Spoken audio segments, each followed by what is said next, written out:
Welcome to the Unitarian Universalist Fellowship of Clemson. We are located on the land of the Eastern Band of the Cherokee and the Southern Iroquois. My name is Leslie Visage, and I am your worship associate today. Whoever you are, wherever you are on your life journey, you are welcome here. Whomever you love, wherever you were born, whatever language you speak, you are welcome here. Whatever your skin color, whatever your class background, whatever your range of abilities, you are welcome here. We are so glad that you chose our fellowship as your place of worship this morning. We come together for worship in order to slow down and listen for the calling of our hearts, our spirits. We come together for worship so that we can be reminded of our highest aspirations and continue to transform ourselves into our best selves. After the service, we gather for coffee and social connection in the social room. Please join us. If you are interested in getting our weekly newsletter so you can get connected to our community, our weekly sharings of joys and sorrows, and our collective efforts to support local social justice work, please reach out to the office by email on our website. And I want to welcome visitors. I extend a special welcome to you. If you would like, I invite you to stand as you are able and willing to introduce yourselves. So if anybody who's new wants to stand and say who they are, feel free.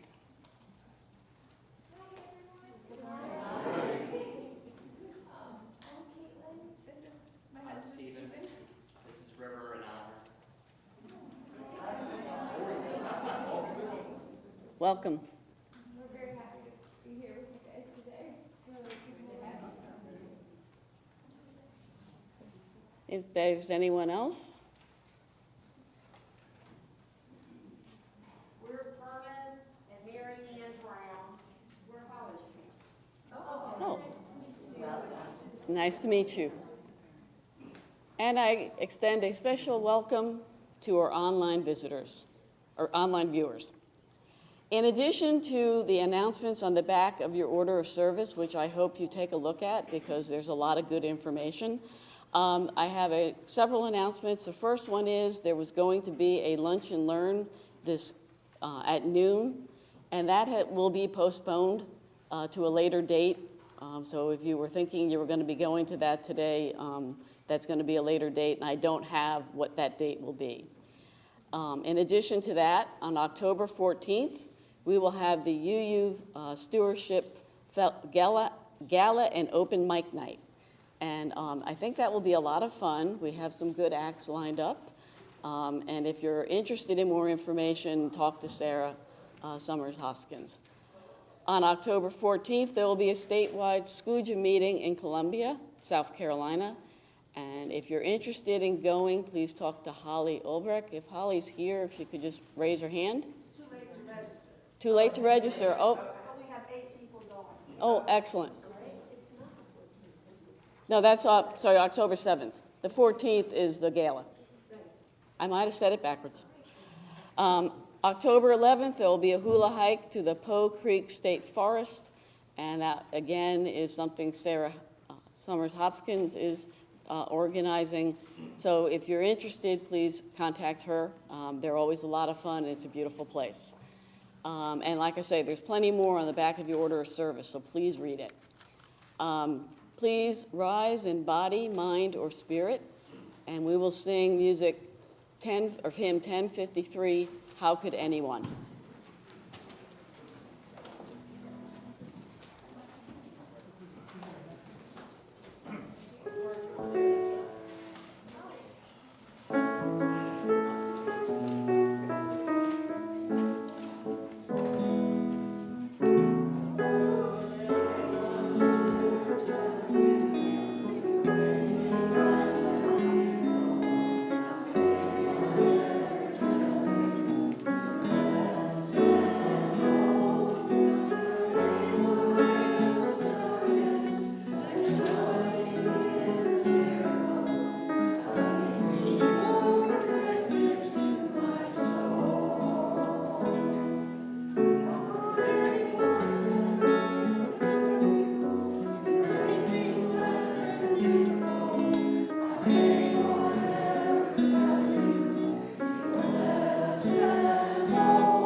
Wholeness by Sharon Wiley.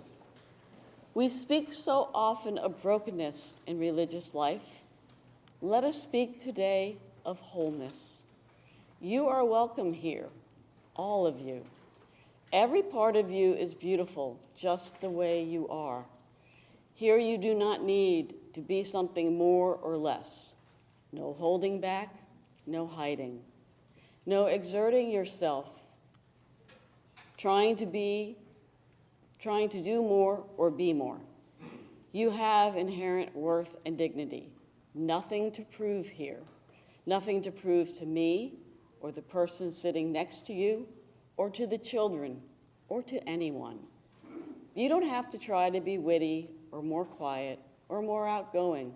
You do not need to change anything about yourself to be welcome here. Your skin, your hair, your belly, your limbs, your face. All beautiful just the way they are. You are extraordinary. Each and every one of you, different from each and beautiful in your own way. Breathtaking. Let us worship together.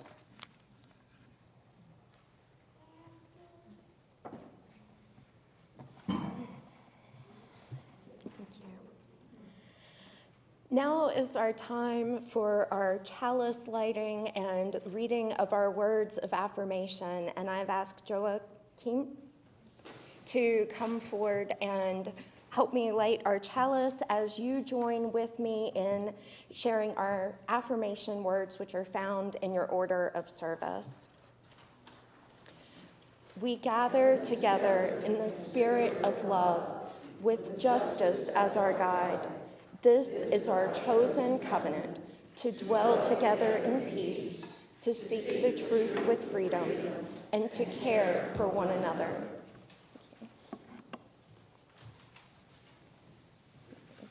And I have the joy of doing our time for all ages this morning. And I would like to invite any of those that are young or young at heart that would like to join me to come forward here in the front.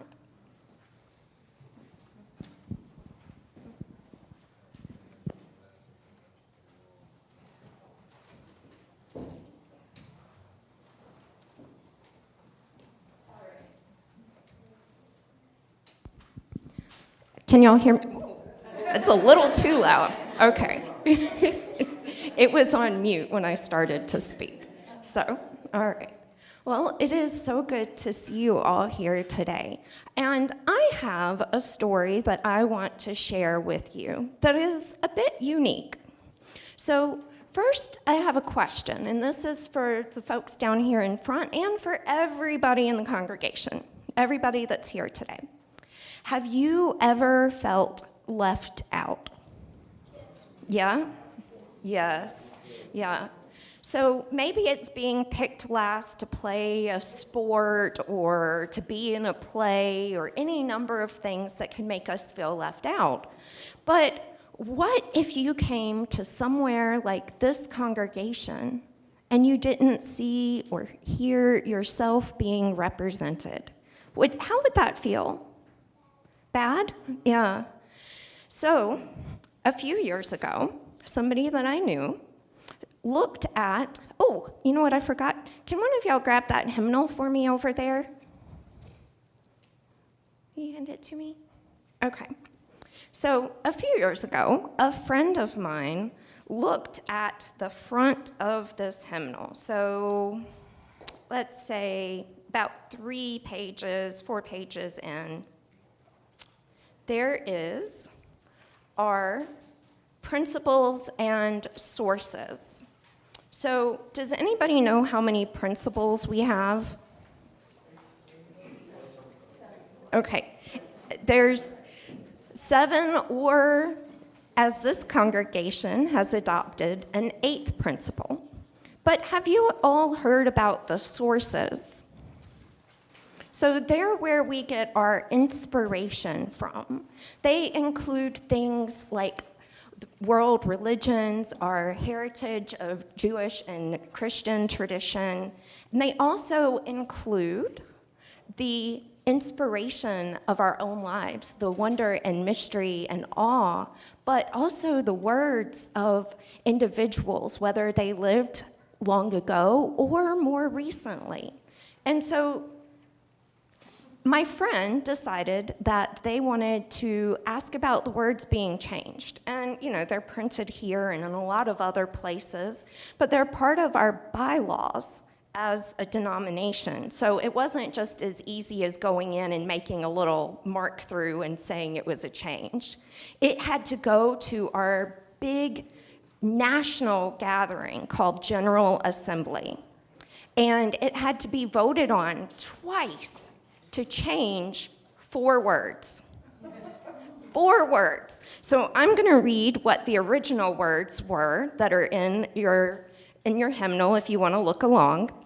And the second source says, the words and deeds of prophetic women and men which challenge us to confront powers and structures of evil with justice, compassion, and the transforming power of love. So, my friend, when they looked at that as somebody that is non-binary, saw women and men and didn't feel like they were represented in those words. So, how did you remember how you said it felt like kind of bad when you feel left out? Imagine if you read something and you didn't see yourself in it represented in this faith. And so, it went to a vote to change it from saying prophetic women and men to saying prophetic people. And guess what that also did? It meant that it included you guys. Because women and men is often thought of as adults, right? Yeah, yes. And so, but y'all are young adults, right? Early youth? Yes, yes. And so, if we included both gender inclusivity and age inclusivity by changing those 4 words, that's pretty powerful, right? Yeah.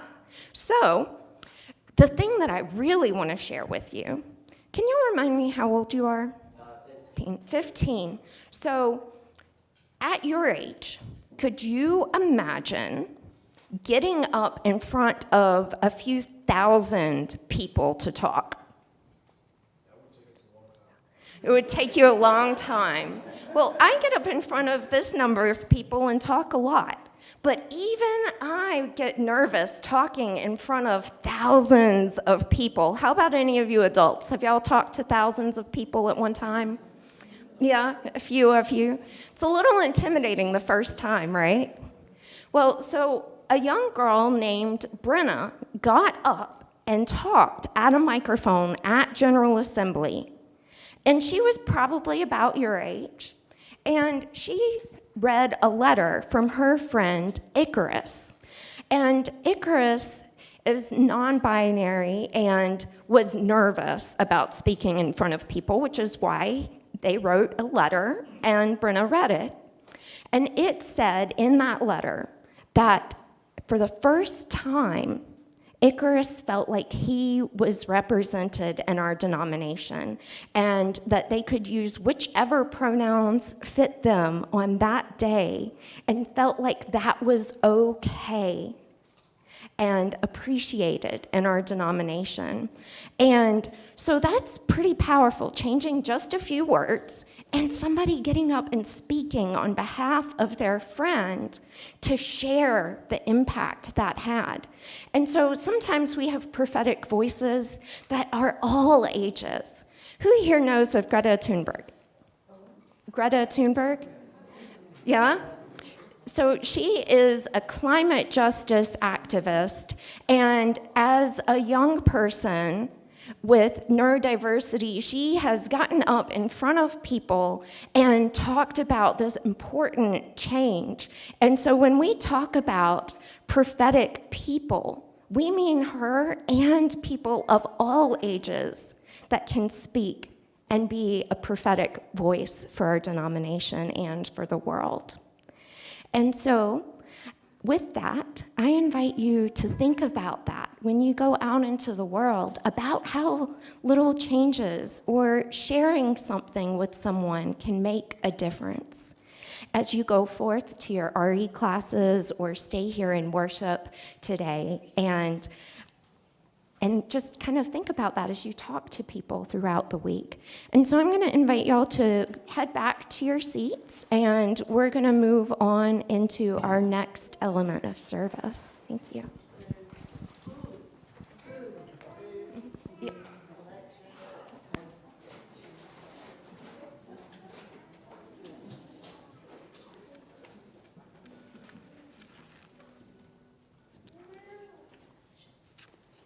This is the time we set aside for the offering in order to give towards the financial vitality of this community. Also, 25% of our weekly collection goes to an organization in the local community that we partner with. For the month of October, we are partnering with the Ripple of One. For those of you at home, you can go to the UUFC website and use the donate button. There you will see options for paying your pledge and donating towards the organizations we partner with. We thank you for your generosity.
Thank you for the giving of these gifts. And if I can ask somebody by the back to turn on some of our lights. It was really nice and bright, and then a cloud went over the sun. All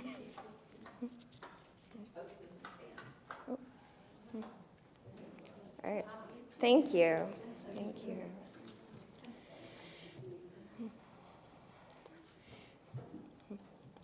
Now is a time of sharing our joys and concerns, a sharing that is sacred part of ourselves with one another, whether they are read aloud or remain quiet and tender on our hearts during this time. This allows us to hold one another in love and care, a time to share and celebrate joys, as well as hold one another in care for our sorrows and concerns. It is a reminder that we are not alone. As I read these joys and concerns, I've asked Leslie to place a stone in the vessel which represents this community of caring. Have one from Maya Wetzler. Modi is feeling better after his surgery last Wednesday. It was very minor, but that does not mean it doesn't hurt. Yes, yes, yes. Have one from Chen Fu. The Moon Festival was here last Friday, Mid-Autumn Festival. The moon was beautiful. And from Martha Alexander, a joy. After 9 months of oral implant surgery, I received a crown on Monday. Yes, that's great. And as y'all heard earlier, I'm going to add a joy of having my parents here with us today as beyond those that were written down. Thank you. All right. And we will add one more stone representing all of those joys and sorrows that remain unspoken, but on our minds today. And if you will now join in singing the children on their way out of Go Now in Peace as they leave for their RE classes.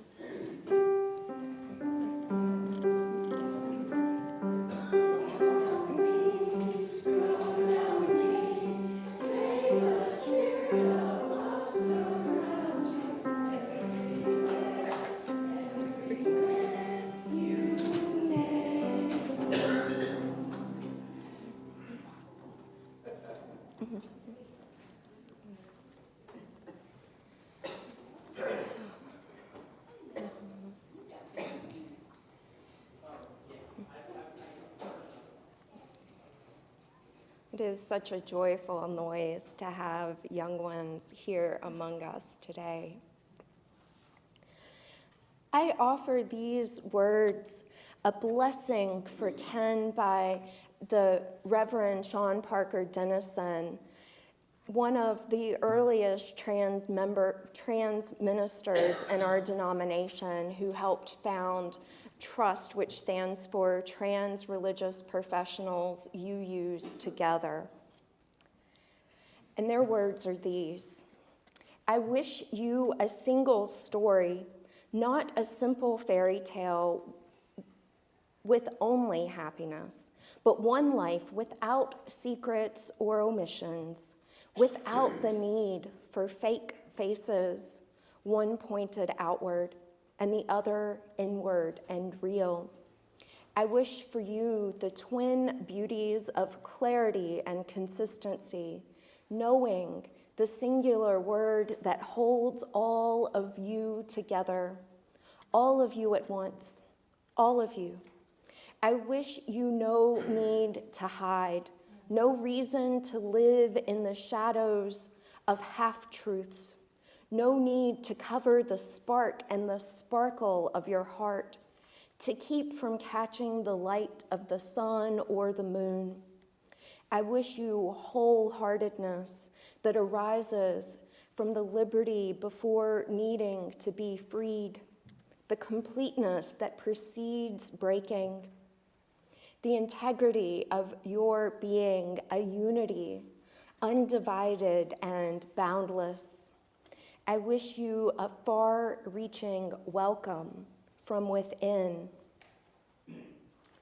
full of absolute acceptance, nothing withheld from your unrealized or unfinished self.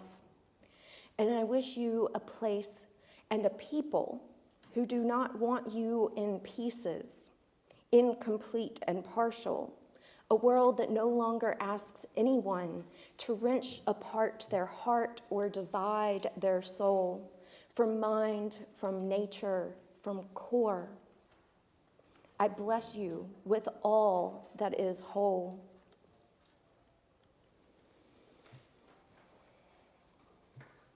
For our next hymn, number 1031, Filled with Loving Kindness, I invite you to remain seated and enter it with a space of meditation.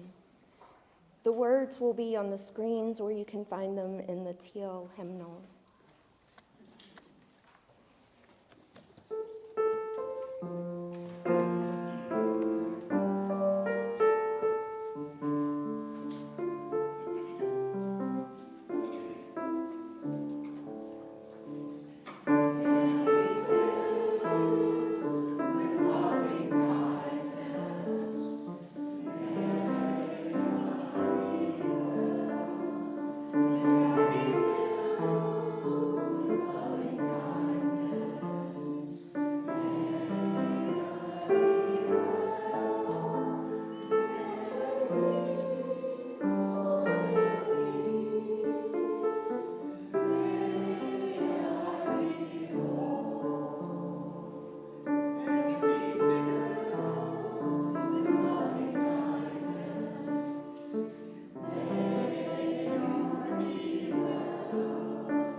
Meditation on Opposites by Alex Kaplan. Spirit of the universe, life force that flows through all beings, power beyond our knowledge, we ask you to help us see beyond our dependence on opposites, to transcend our desire to know who is like us and who is not. Open us to the knowledge that is in this room. There are complexities and diversities of identities beyond black and white, old and young, woman and man, poor and rich, uneducated and educated, disabled and able-bodied, gay and straight, ill and healthy, wrong and right, broken and whole. In this room, there are people who embody juxtaposition, who can tell stories written on their bodies about both and neither, who carry intimate pieces of truth that there is no such thing as opposites. Spirit of many names and of no name at all, help us find release from our belief that all things must be either or. This belief that walls us off from one another, ensnaring us in a battle of the same versus different. Help us to open our minds to deeply listen and to truly know one another, finally glimpsing the kaleidoscopic beauty of the divine. Thank you.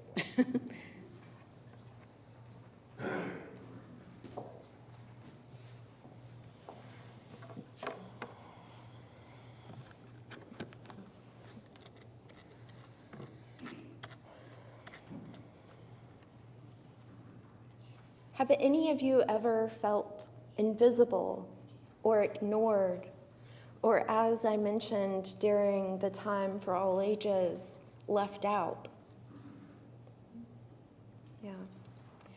The idea of wholeness, bringing our full selves, and acceptance of ourselves and of one another overlap. They are not an either or proposition. They are a both and. Both internal and external acceptance of self and the feeling of wholeness, of being authentically oneself. And I share this month because today is the start of LGBTQIA History Month. And a little bit later this month, we will recognize National Coming Out Day on October 11th. And so much has changed in the last decades. There is greater acceptance of being out publicly, and there is greater representation. However, in the midst of that progress, there is also a reality that right now, this year in our country, there are 496 pieces of legislation in 49 states, and 20 here in South Carolina alone, according to numbers that I looked at yesterday on the ACLU's website. So even as things have changed, living authentically and openly, sharing oneself publicly can still be dangerous. It can be more dangerous, especially if you have an intersection of multiple identities depending on your location, both social location, economic status, your gender identity, race, class, access to basic care, especially medical care. Unitarian Universalists pride themselves in being accepting and in solidarity with the LGBTQIA community. And I believe that our denomination does really well accepting lesbians, gays, and bisexuals. And there's still work to be done, which is why there is a welcoming renewal process for our welcoming congregation status. Many congregations, UU congregations and others across the country, attend pride parades and even sponsor events or local organizations. There are UUs that are rallying together through the Side with Love campaign or through the SCUJA action group with the South Carolina UU Justice Alliance. They will be talking about some of these LGBTQ issues and reproductive justice next Saturday. And what I think is one of the most important things is having a voice as a religious body, as a position of faith that affirms, as our first principle currently states, the inherent worth and dignity of all people, that we are working towards making that a reality in our communities. And I would like to ask you to indicate by raising your hand or saying yes, nodding your head, whatever is comfortable, if you know what all of the letters in the acronym LGBTQIA stand for. Okay. A fair number of you do. Maybe you've worked with the Welcoming Renewal curriculum, and it's okay if you're not familiar with it. And even if you Google it, you might find different answers. Sometimes additional letters and even numbers thrown in. Sometimes a plus sign after LGBTQ. So it's not one answer to that. And so today, I want to share a little bit more about that, because they're letters that we are less familiar with, right? So everybody probably knows that the L stands for lesbians, the G stands for gay people, and the B stands for bisexual, and that the T stands for trans. But what about the QIA? So I'm going to share a little bit about those. Excuse me.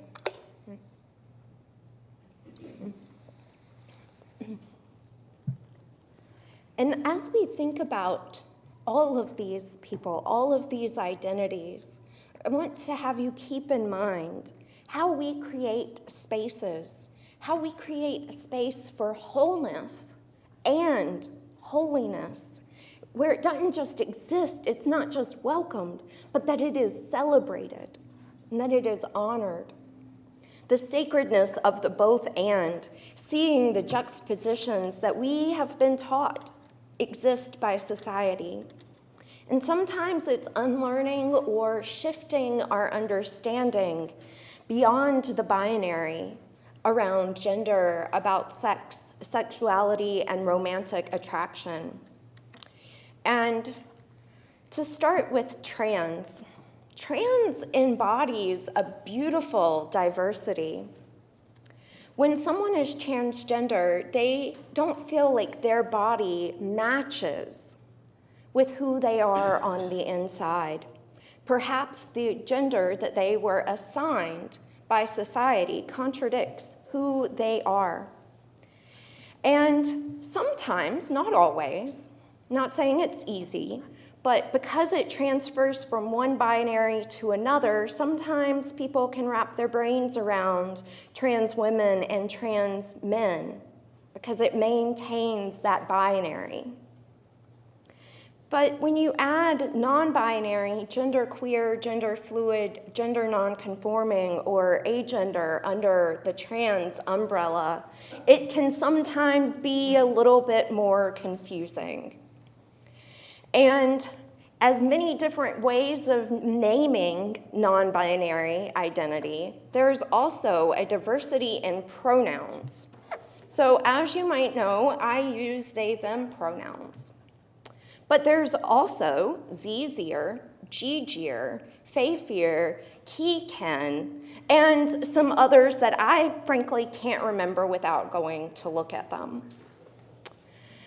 And the problem with the neopronouns is you have to educate every single time to explain what those are.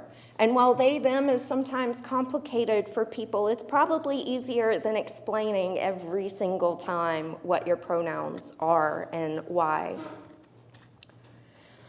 All of these individuals are a beautiful part of the trans community, although not all may identify as trans versus just saying non-binary or genderqueer. Education and awareness is so important around recognizing how much physical safety and emotional well-being can be impacted by how someone feels about who they are in their own body. And I identify as non-binary and bisexual or pansexual, meaning that I don't fall into the either-or that is prescribed by society for my sexuality or my gender. I typically use the term queer because I feel that it encompasses all of who I am. My pronouns, my attraction to people of many genders. And at times in my life, I have really struggled to accept all of myself and to feel accepted by society and those around me. Finding community, finding the group that I just mentioned earlier that Sean Parker Dennison created of trust, feeling like there were people in my denomination that had already done some of the work and that represented me and my identities, helped me feel more comfortable with coming out more and more over the years. But I want to pause for a moment here, because depending on your age, your generation, you may have heard the word queer and recoiled a little bit, hearing that and being like, oh, I thought that was a bad word that we're not allowed to use. And that is true. And it has been used as a derogatory slur and slander against people in the LGBTQIA community. And it is something that has been reclaimed in recent decades. And so for me, as somebody that identifies as queer, that's okay. But saying queer as a naming of someone else's identity, especially if they're older, isn't something that we want to do without knowing how someone identifies themselves and respecting that.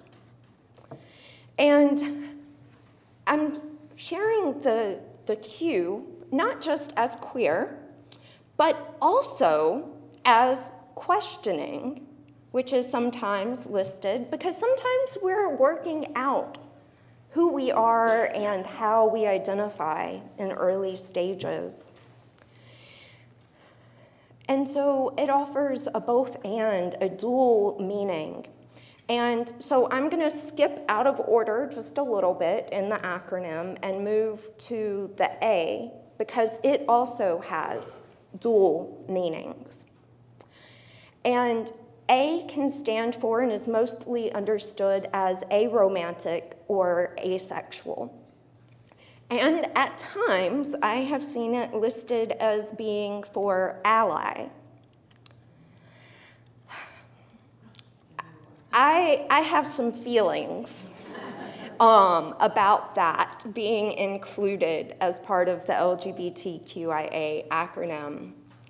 Because ally, while it is absolutely necessary to have allies, they are not enduring the same experiences, the same potential dangers. And it's better for us to not assume that role for ourselves, rather being identified as allies by those that are most impacted by their identities and following their lead. Because there is a danger of putting ourselves in the position of allies in a savior role of coming in and doing the work. And so this doesn't just apply to LGBTQIA issues, but also issues that we're working on as a denomination around being allies, at least trying to be allies in the work for being welcoming, anti-racism, anti-oppression, and multiculturalism. All of these efforts are critical as we live into our values. And we show our allyship by how we show up and how we show our solidarity. And so with that, I'm going to return to the meanings because we're talking about that today. So asexual, or also sometimes abbreviated as ACE, means someone who experiences little or no sexual attraction. You may also hear the term aromantic or aro, which means someone that does not experience romantic attraction. These are not the same, however. These are two different identities that at times coexist for people, but at other times not as much. And if it does coexist, you might see it abbreviated as aro-ace. And there have been some harmful stereotypes that have been used for asexual and aromantic people in our society, as if there's something wrong or even identified as broken in how someone feels these romantic or sexual attractions. Because we as a society have been taught that sexuality and romantic attraction in certain ways are the norm. But that isn't the case for everyone. We don't all have the same experiences in life, do we? No? At least I hope not, because it would get really boring, right? Yeah. So there is greater visibility for gay and lesbian individuals, and it is becoming more accepted. But there's still some negativity around asexual and aromantic identities in our society. Although I think with greater visibility, greater representation, that is beginning and hopefully will continue to change. And again, I presented those letters together intentionally. And I have a little story about the time I was in seminary. I attended a presentation at Ohio State University, which was not far down the road from me, for one of their LGBTQIA groups. They did a presentation representing various different identities. And each person said something about themselves, and as it progressed, people guessed how those people identified, sometimes based on stereotypes. And some were correct right out the gate, and others were never correctly identified. One being a woman that identifies as asexual. She was assumed to be straight based on some of what she said, and it was left at that surface assumption. All LGBTQIA individuals deserve the same love, understanding, and acceptance of being their whole selves. And I want to name that there's still some difficulty, even in the community, of recognizing all of each other, because sometimes we're just being grouped together and it doesn't all fit under the exact same umbrella, so to speak, in the acronym.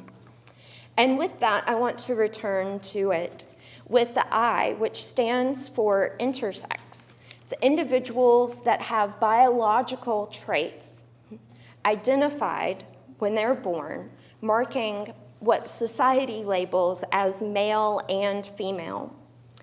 And at times in our history, these individuals have been surgically forced to fit into society, into the either-or view of biological sex.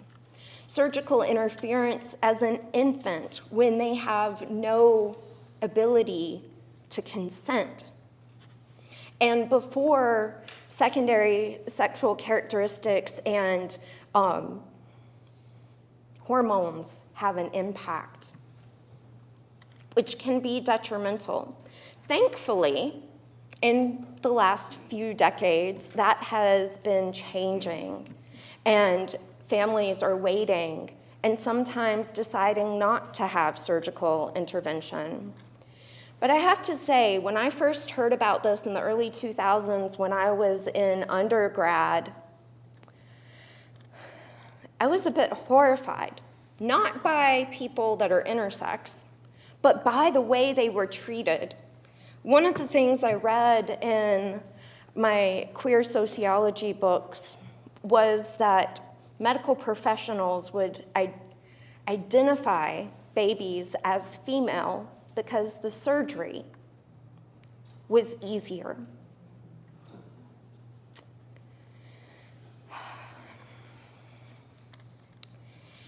Again, thankfully, that is less common.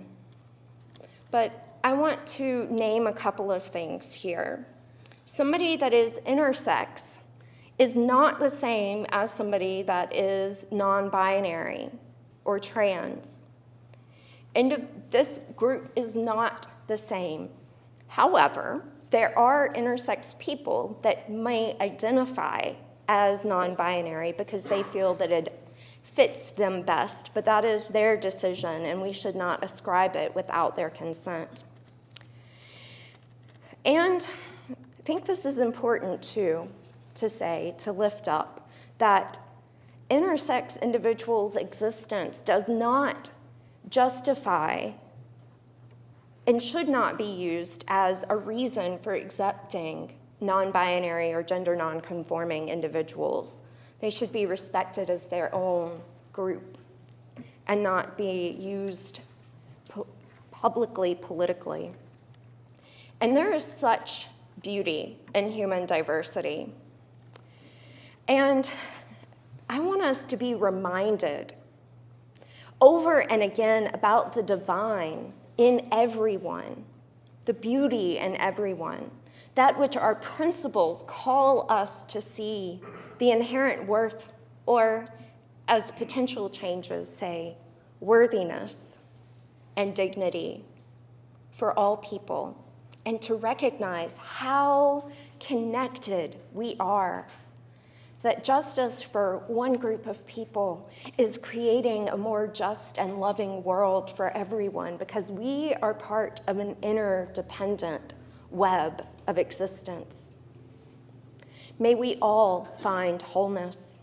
May we all learn to recognize the holiness in one another. May we build a world where the both and is valued more than either or. May we, as UUs, continue and work to build a space of love and acceptance and welcome. May it be so, and blessed be.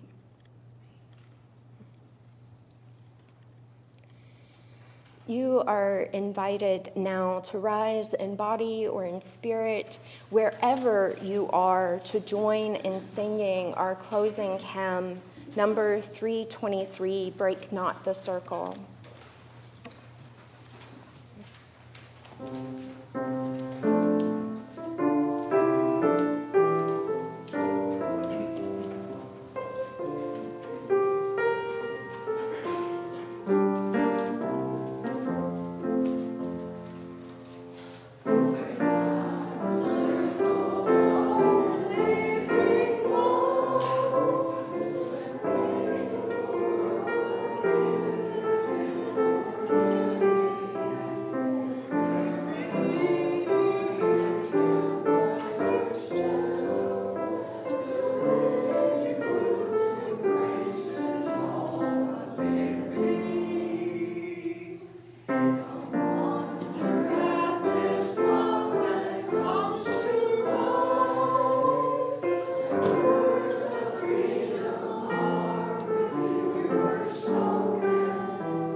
Our closing words for our chalice extinguishing today invite you to go forth.